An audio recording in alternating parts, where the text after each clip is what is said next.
ఓం గం గణపతయే నమః. హరి ఓం. గురవే సర్వలోకానాం విషజే భవరోగిణాం నిధయే సర్వవిద్యానాం శ్రీ దక్షిణామూర్తయే నమో నమః.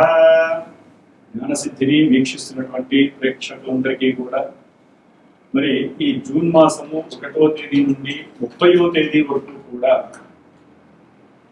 మనకి మేషాది 12 రాశులు అంటే మీనరాశి వరకు కూడా 12 రాశుల్లో గ్రహాల యొక్క సంచార స్థితిగతులను కనుక మనం తెలుసుకోగలిగితే ఏ రాశుల వారికి ఏ గ్రహం వలన ఏ శుభాలు కలుగుతాయి, ఏ ఈవెంట్స్ వారిని ఆనందపరుస్తాయి, ఏ రకమైనటువంటి ఇబ్బందులు కలుగుతాయి, మరి ఇబ్బంది కలిగించేటటువంటి గ్రహాలకి తగినటువంటి పరిహారంగా ఏ స్తోత్రము చదివినా, ఏ పూజ చేసుకున్నా, ఏ జపము చేసుకున్నా, ఏ దానము చేసుకున్నా మంచి జరుగుతుందో మనం కనుక గమనించుకున్నట్లయితే ముఖ్యంగా ఈ జూన్ మాసంలో సూర్యగ్రహము జూన్ 14వ తేదీ వరకు కూడా వృషభరాశిలో సంచరిస్తూ, కుజుడు జూన్ 20వ తేదీ వరకు కూడా మేషరాశిలో తన యొక్క స్వక్షేత్రంలో సంచారం చేస్తూ జూన్ 20 తర్వాత వృషభ రాశిలో సంచారం,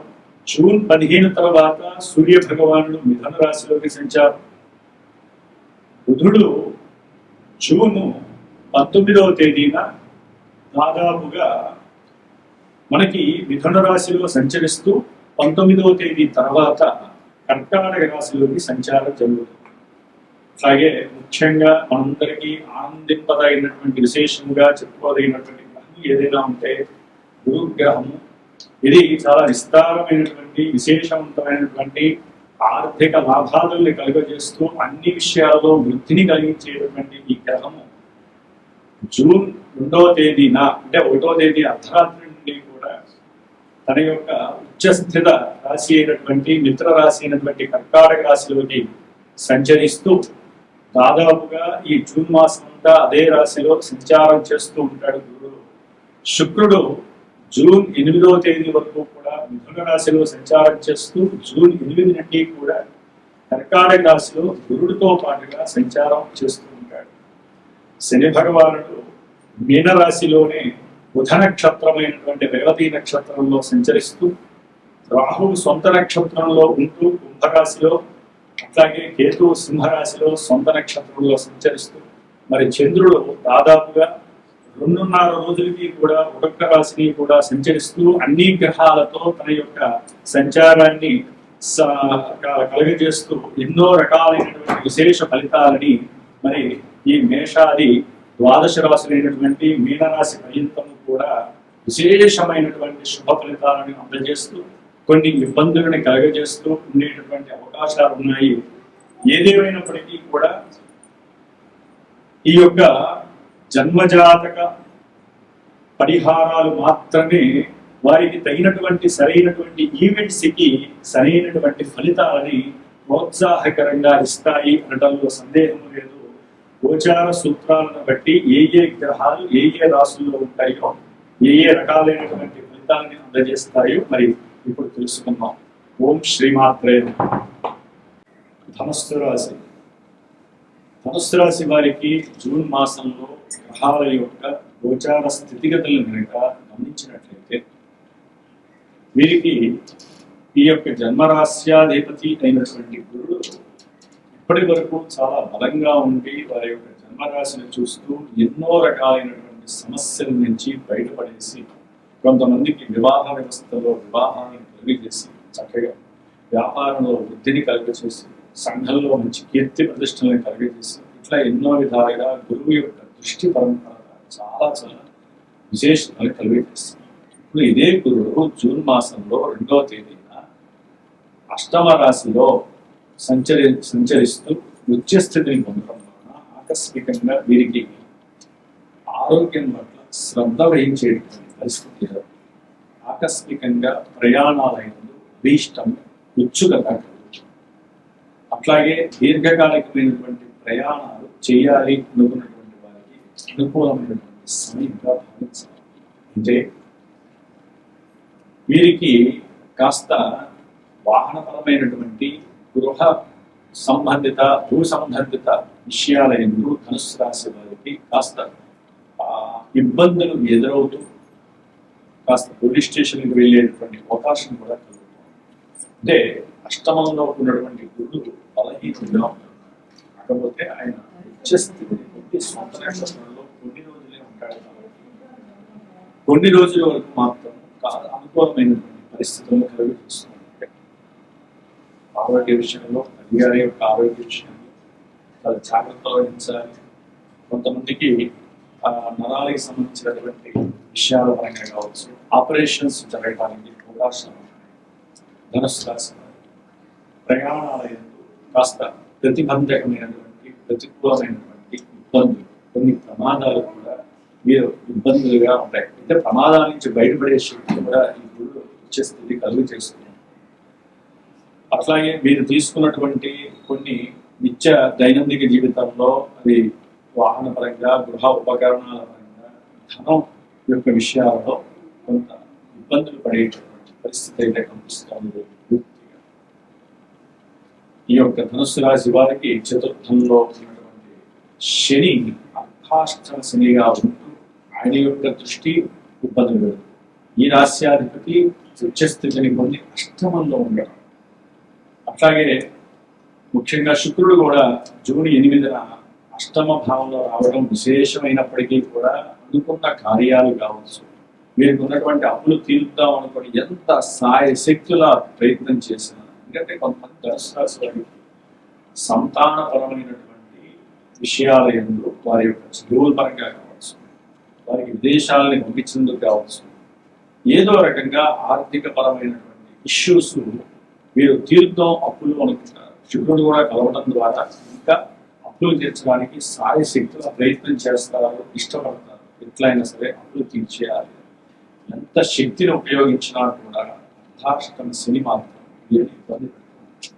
అట్లాగే సూర్యుడి యొక్క బలము ఈ యొక్క ధనుసు రాశి వారికి మరి 6వ స్థానంలో జూన్ 14 వరకు అక్కడే ఉంది. కొంతమందికి మంచి ఉద్యోగ అవకాశాలు, ఉద్యోగాలు రావడం ద్వారా ధనలాభం జరగడం, దాని ద్వారా అంతకుముందు ఉన్నటువంటి కొన్ని రుణాలు మాఫీ చేసుకునేటువంటి శక్తి పెరగటం, కొంతమందికి తండ్రి గారి యొక్క ఆరోగ్యం బాలేక అప్పులు చేయాల్సిన పరిస్థితి కలగటము, ఆర్థిక సంక్షోభం కలగటం. అంటే ఒక గ్రహము ఒక స్థానంలో ఉన్నంత మాత్రాన కొన్ని శుభాలతో పాటుగా కొన్ని ఇబ్బందులను కూడా కలిగజేసే అవకాశం, కొంత భాగ్యహీనత కూడా కలిగజేసే అవకాశం, కొంతమందికి ఉద్యోగాలు పోయే పరిస్థితి కూడా. ఆరులో సూర్యుడు మాత్రాన అందరికీ ఉద్యోగాలు రావండి. ఎందుకంటే వీరికంటూ జన్మజాతకం ఉంటుంది కదా, జన్మజాతకంలో ఆ లగ్నం ఉంటుంది, దశలో అంతర్దశలో ఆపరేటింగ్ జరిగితేనే జరుగుతాయి. ఇక్కడ అలానా గ్రహం ఇక్కడ ఉంటే ఈ విధమైనటువంటి అనుకూలతలు కలుగుతాయి. మాత్రమే గోచార సూత్రాలు చెప్పబడుతుంటాయి. వీటిల్లో కూడా చాలా చాలా అన్వయించుకుంటూ చెప్పాలి. జాతకం అనేటటువంటిది ప్రధానం. అసలు ఈ సూర్యుడు ఉద్యోగానికి ప్రతీక. ఉద్యోగం కానీ, ఆరోగ్యం కానీ, కీర్తి ప్రతిష్టలు కానీ, వ్యాపార పరంగా కానీ, వీరికి ఉన్నటువంటి ఆలోచన శక్తి విషయంలో, శక్తి సామర్థ్యాల విషయంలో, సెల్ఫ్ కాన్ఫిడెన్స్ విషయంలో సూర్యుడు గొప్పవాడు. మరి ప్రకారం అందరికీ ఇలాగే ఉండాలి కదా, ధనుసు రాశి వారందరికీ అందరికీ ఉద్యోగాలు వస్తాయి రావు. ఎందుకంటే జన్మజాతకంలో వీరికంటూ ఆ దశలో అంతర్దశలో ఆపరేట్ అవ్వాలి. ఆ సూర్యుడు ఎక్కడో ఒక ఉద్యోగానికి ఆపరేట్ అవ్వాలి. కానీ కొంతమంది అనారోగ్యం పాలవుతారు, దాని ద్వారా ధనాన్ని నష్టపోతారు. ఇట్లా ఇది గోచారాన్ని, అది జన్మజాతకాన్ని రెండింటిని బేరీజ్ వేసుకుంటూ ఒక గురువు ఈ గ్రహం బాలేదు జాతకంలో గోచారం కాబట్టి మీ ఉద్యోగపరమైన సంబంధ ఇబ్బందులు ఉన్నాయి. ఆర్థికంగా వీరికి ఎంత సంపాదించినా ఖర్చు అవుతున్నాయే. ఎందుకని జాతకంలో ఆ ధనాధిపతి ఎక్కువ ఒక చరవాసులు ఉండటం, లేకపోతే ఖర్చు పెట్టేటటువంటి స్థానాల్లో ఉండటం, ఇట్లా ఎన్నో రకాలుగా జాతకాలలో ఇబ్బందులు ఉంటే వారు ఎంత కష్టపడ్డా ధనం అనేటటువంటిది రాబడి వస్తున్నా కూడా మిగల్చలేదు. ఎప్పుడు చూడు కొంతమంది అప్పులు చేస్తూనే ఉంటారు, అప్పులు మాత్రం తీరవు. దానివల్ల మానసిక సంక్షోభం, కుటుంబంలో గొడవలు, దంపత్యం లేని గొడవలు. కొంతమంది వివాహం చేయాలి అనుకుంటారు, ధనుసు రాశి ఈ రవి మహానుభావుడు చేస్తారు. 20వ తారీఖు 21 వరకు బుధుడు కూడా వివాహ యోగ్యత కలుగుతుంది. బుధుడు సప్తమంలో ఉండడం ద్వారా వివాహ యోగ్యత తప్పకుండా కలుగుతుంది. కొంతమందికి వ్యాపార పరమైనటువంటి అభీష్టాలు నెరవేరుతాయి. వ్యాపారం చేద్దామని వీరికి ఎంతో తెలియజేయాలి ధనుసు రాశి. బుధుడు అక్కడ ఉన్నాడుగా, చక్కగా తెలివితేటలు ఎక్కువ, వాక్కు దోషాలు కలిగించేటటువంటి శక్తి ఎక్కువ ఉంటుంది. అట్లాగే మంచి ప్రణాళికలు తయారు చేస్తూ ఉంటారు. అవతల వ్యక్తులకు సహాయం చేసే గుణం ఉంటుంది. వ్యాపార దక్షత కలిగినటువంటి గ్రహం మంచి స్థానంలో ఉంటారు. అయితే ఈ రవి సప్తమంలో వచ్చినప్పుడు వ్యాపార సంబంధితమైనటువంటి అనుకూలతను కూడా కలగడానికి ఈ రవి ప్రోత్బలాన్ని చూపిస్తారు. అదే సందర్భంలో సూత్రాన్ని అన్వయిస్తే కనుక రవి సప్తమంలో వచ్చినప్పుడు వ్యాపార భాగస్వామ్యం మధ్య కొన్ని ఇబ్బందులు కలిగే అవకాశం. అట్లాగే పార్ట్నర్షిప్స్ విషయాల్లో వస్తే భార్యాభర్తల మధ్య కూడా సంబంధాలు బంధవ్యాల్లో ఇబ్బందులు కలగడానికి అవకాశం.